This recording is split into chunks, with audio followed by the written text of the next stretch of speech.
Coaches in youth sport are often faced with the challenge of balancing their focus on performance and personal development. I'm here to argue that it doesn't need to be one or the other. We can focus on creating better people and better athletes at the same time. Many coaches already have this as a priority, but here we want to emphasize the opportunity and the obligation to deliberately promote personal development alongside participation and performance in sport. There is no perfect recipe for coaching for personal development, no one-size-fits-all approach. And we must accept that some coaching approaches and environments can have debilitating impacts on the personal development of young athletes.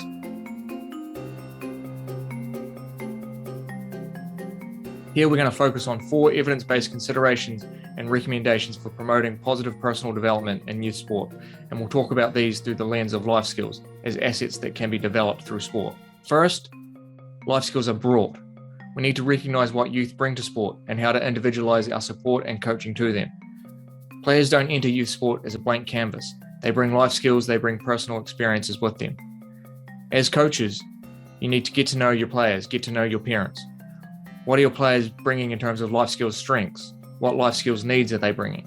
What values are stressed at home and can be reinforced through sport and your coaching? What unique values can you impart and introduce through your coaching and through sport?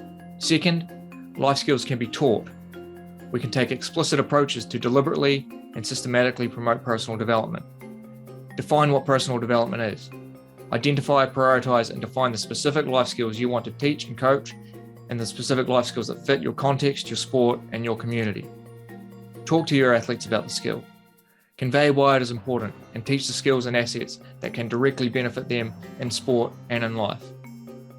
Look for teachable moments, and if possible, construct practice situations to use those skills, then reinforce the skills in action. Third, life skills can be caught.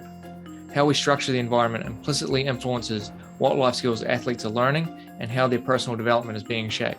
For that reason, set up the environment to really facilitate personal development, to indirectly teach the skills that you want to teach. Create a challenging but positive, caring, and supportive environment. Remember that your relationships really matter. Also remember that how we talk matters. Your words, your tone, how you communicate with athletes is really important and will shape their learning. Finally, life skills are bought. The young athlete is ultimately the driver of their own long-term personal development.